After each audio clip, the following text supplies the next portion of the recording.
Assalamualaikum warahmatullahi wabarakatuh. Hai Saleh dan Saleha, welcome to English class. Meet me again with Ustazah Amel. Senang bertemu kalian kembali dalam kelas bahasa Inggris di semester 2 pertama ini. Oke, Saleh dan Saleha, pada tema kali ini kita akan membahas tentang environmental technology dengan subtema types of natural resources. Dan pada pembelajaran bahasa Inggris ini, Ustazah akan membahas tentang future tense, sebuah pola kalimat dalam bahasa Inggris yang sering digunakan dalam kegiatan berbicara atau menulis dalam bahasa Inggris. Sebelumnya, before that, let's start by saying Basmalah. Bismillahirrahmanirrahim.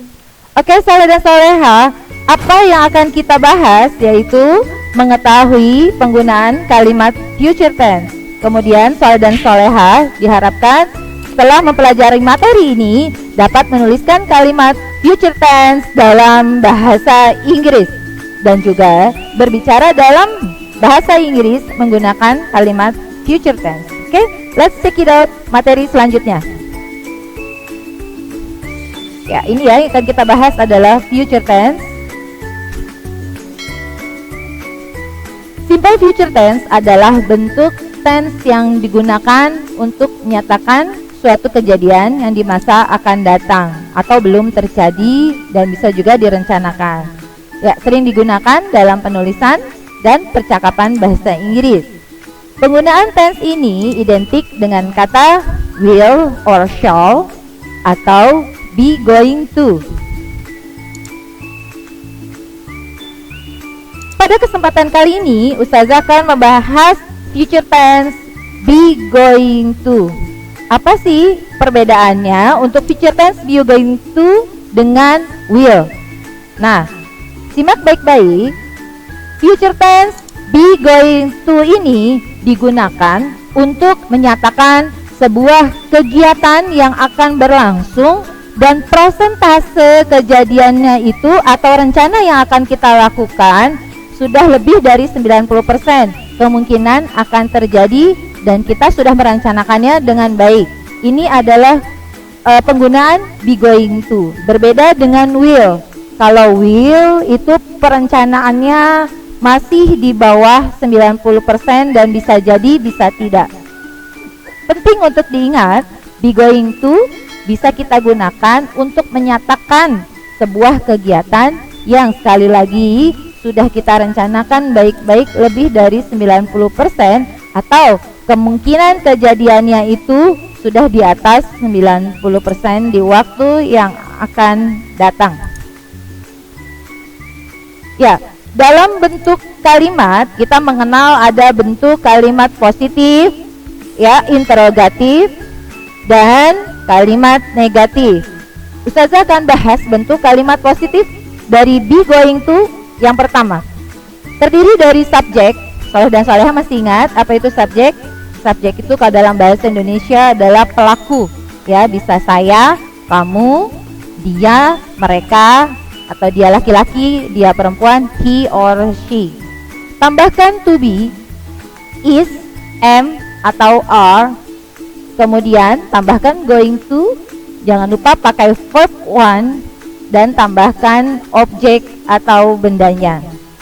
Ya, Saleh dan Saleha bisa lihat subjeknya adalah si, to be-nya is, going to Bandung tomorrow morning. Ya, ini adalah salah satu kalimat contoh. She's going to Bandung tomorrow morning.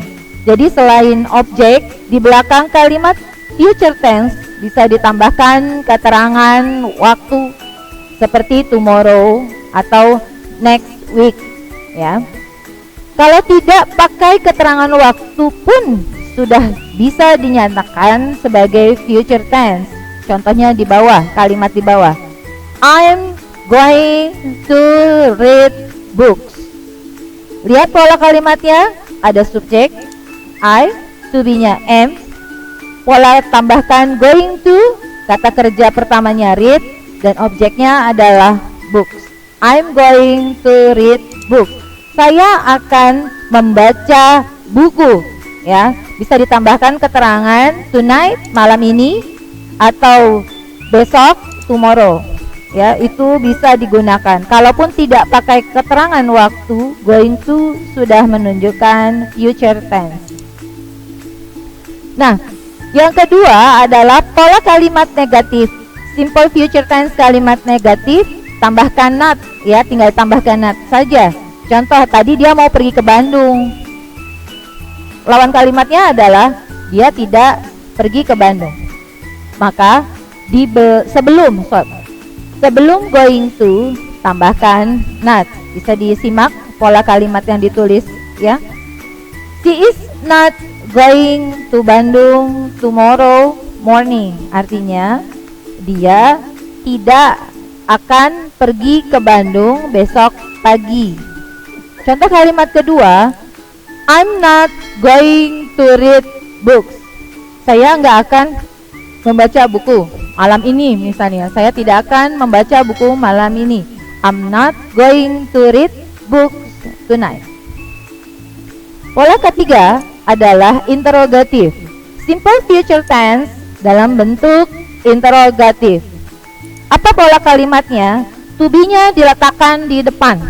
Is, am, are-nya diletakkan di awal kalimat. Diikuti dengan subjek, tambahkan going to, kemudian tambahkan kata kerja bentuk pertama atau verb one, dan tambahkan objek. Dan jangan lupa untuk kalimat tanya, pastikan gunakan kalimat tanya atau tanda tanya di akhir kalimat. I'm going, contohnya bisa dilihat, is she going to Bandung tomorrow morning? Ya, apakah dia akan pergi ke Bandung besok pagi? Contoh kedua, am I going to read books tonight? Nah, inilah penggunaan future tense going to dalam bentuk kalimat positif, negatif atau lawan kata, dan kalimat interrogatif dalam bentuk kalimat tanya. Nah, ini salah satu ciri-ciri yang digunakan dalam future tense. Keterangan waktu yang digunakan soleh dan soleha, bisa lihat ada next week yang artinya minggu depan, next year, tahun depan. Biasa kita punya rencana jangka panjang yang membutuhkan waktu 1 tahun. Soleh dan soleha bisa menggunakan keterangan waktu next year. Ada tomorrow, besok, yang artinya besok, itu juga sesuatu yang akan dilakukan di masa yang akan datang. Dan next month, yaitu bulan depan. Tonight masuk nggak Ustazah? Masuk, karena tonight itu sesuatu yang belum dilaksanakan saat ini, tapi nanti. Tonight itu artinya apa?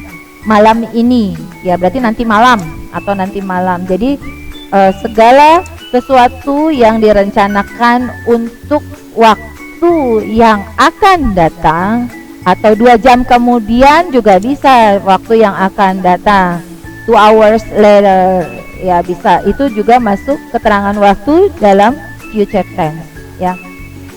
Bagaimana soleh dan soleha? Semoga bisa dimengerti ya kalimat future tense ini. Dan soleh dan soleha bisa mengerjakan latihan membuat kalimat future tense be going to pada page 8 halaman 8 buku bahasa Inggris kalian di rumah. Dan jangan lupa bisa kirimkan, upload foto jawabannya dan kirim pada Google Classroom. Oke, soleh dan soleha, bagaimana? Semoga semangat mengerjakannya dan bisa digunakan dalam percakapan juga, bukan hanya dalam bentuk tulisan. Oke? Terima kasih sudah, thank you for watching me. Wassalamualaikum warahmatullahi wabarakatuh.